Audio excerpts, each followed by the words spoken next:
Hello, my name is Michael Woods and you're watching Loop TV.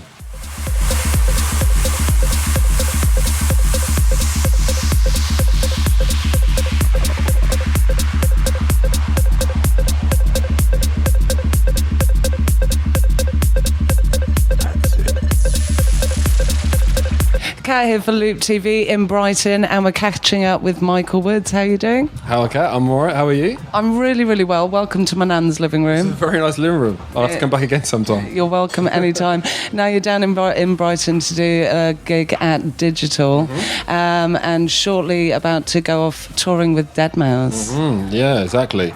I've been at Digital before. It's a really good club, really good crowd. And yeah, really looking forward to doing a tour with Deadmau5. We've got Brixton Academy coming up next week. And then after that, we're touring around the UK. We got Glasgow, Hull, then across to Liverpool. So it's going to be quite full on. And I know the crowd, Deadmau5 gigs are really good. So I'm really pleased to be a part of it. Do you know what I mean? So. And then, of course, you've got a residency, Cream, Amnesia, this summer out in Ibiza. Yeah, only like my favourite club in the whole world.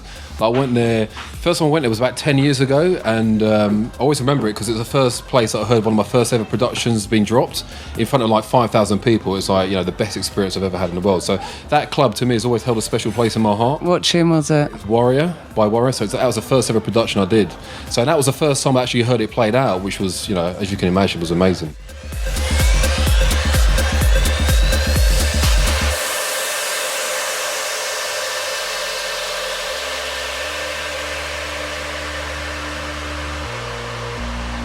Let's talk about how it all started for you. I mean, you were classically trained. Your father's musical, and you play just about everything. You play keyboards, yeah, you play guitar. Quite a few, yeah. How did you resist the urge to become a one-man band? What were the older cymbals in between my knees and all that kind of stuff? Come on, that's a lot of fun. Yeah, I've seen people do it. They don't seem to be very rich though, so that kind of put me off. Okay. But so I decided to go down the other route, which was going to bring me a bit more income. Do you know what I mean? But it kind of started off. My dad's a music teacher, and he's always taught myself and my sister the music from when we were little babies. You know what I mean? So it's not something that I thought I'd ever take on as a professional job, because it's always quite a hard thing to get into. Do you know what I mean? Get into music and making a successful living out of it. So I didn't actually think I was going to do that, but I kind of just fell into it not by mistake, but just I wasn't really looking to get into it. And I met a guy, a producer called Matt Derry. And he was actually dating my sister at the time, which is how I met him. And I was in the studio one day and just playing around on his keyboard while he was in the kitchen eating his dinner or whatever it was. And he just ran in thinking, he said, "Oh, what's that riff you played? Play it again." So I played it again, and we made a tune out of that, and actually went top 40. So it just kind of all went from there, really. And what was that first sort of studio setup like? What did you have in there? Go on. Do I really have to say it? You really have to say it. It doesn't matter if it was like a Bon Tempi organ and tambourine. One on coal. No, it was... well, actually, the first kind of studio thing that I had going on was at my college, and it was like a really basic... I mean, you're going back like 10, 15 years now. I show my age now, but it was like an Atari, and it was like some... Actually, it was an Atari and a Korg M1, so it wasn't too bad.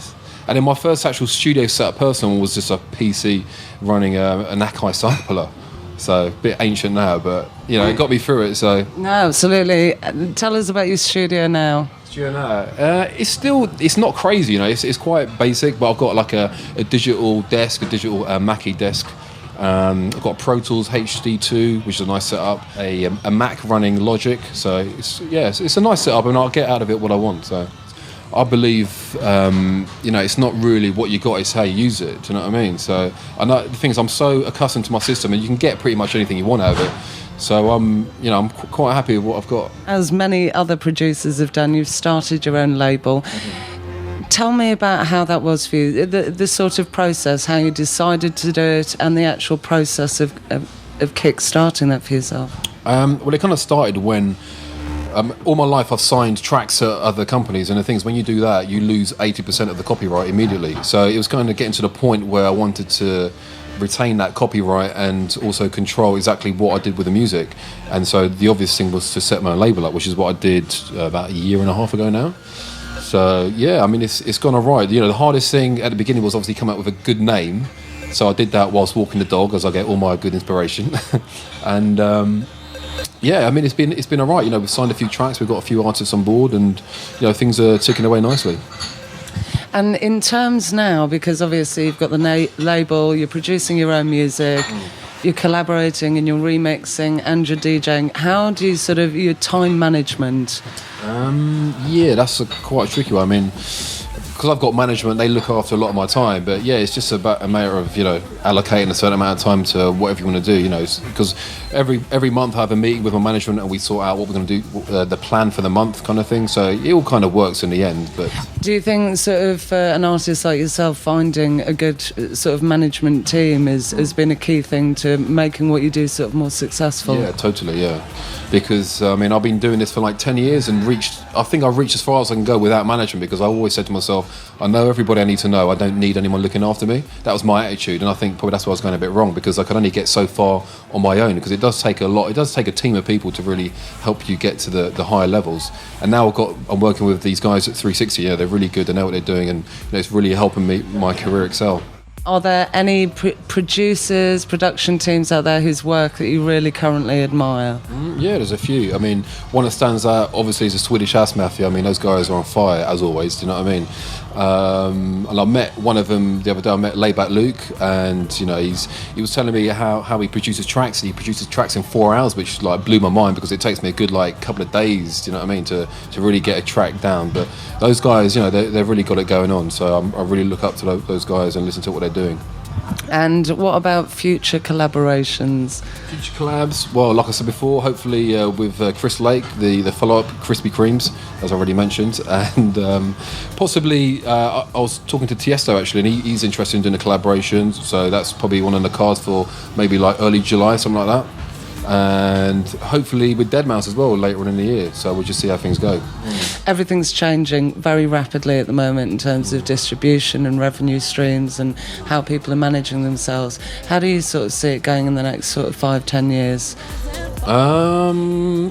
Well, I think the people are downloading music and they're never going to stop. Do you know what I mean? So in terms of sales from actual music itself, I think that's on the downer. But ticket sales are up, so I think as an artist, if you want to make money out of it, is to do the tracks and make sure they're good tracks. But the income won't come from the sale of the record; it's going to come from performing live, because people are going to hear your music. They're going to probably download it for free. They're going to get it somehow, but then they're going to want to see you perform live. And I think that's where it's at. Do you feel that essentially, though, that this will lead to artists sort of being more empowered in terms of developing their career and taking ownership of their music?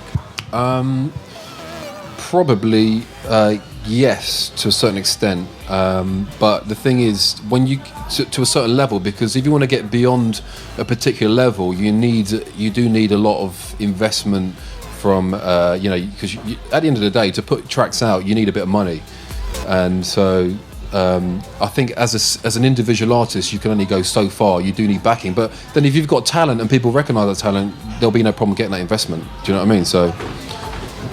And what about the future for you in terms of your sort of personal, professional development? Where do you want? We've talked about you performing stuff live. Are there any other dreams or aspirations in the coming few years? Yeah, I mean, my aspiration is to be able to play live. Do you know what I mean? I've always wanted to have a headline a massive event like Creamfield. Do you know what I mean? And get the whole setup and play live, because, like I said, I've been doing music all my life. So why not? It'll go to waste unless I'm out there performing. So that's kind of where I'm at. Maybe in the next 2 years, 3 years, possibly. So that's where my dream is. So I'm getting there slowly but surely. You gotta have a dream. Even Michael Woods has got to have a dream. Thank you so much for spending some time with us. Have a fantastic gig tonight. Thank you very much indeed. Thank you, Kat, for Loop TV.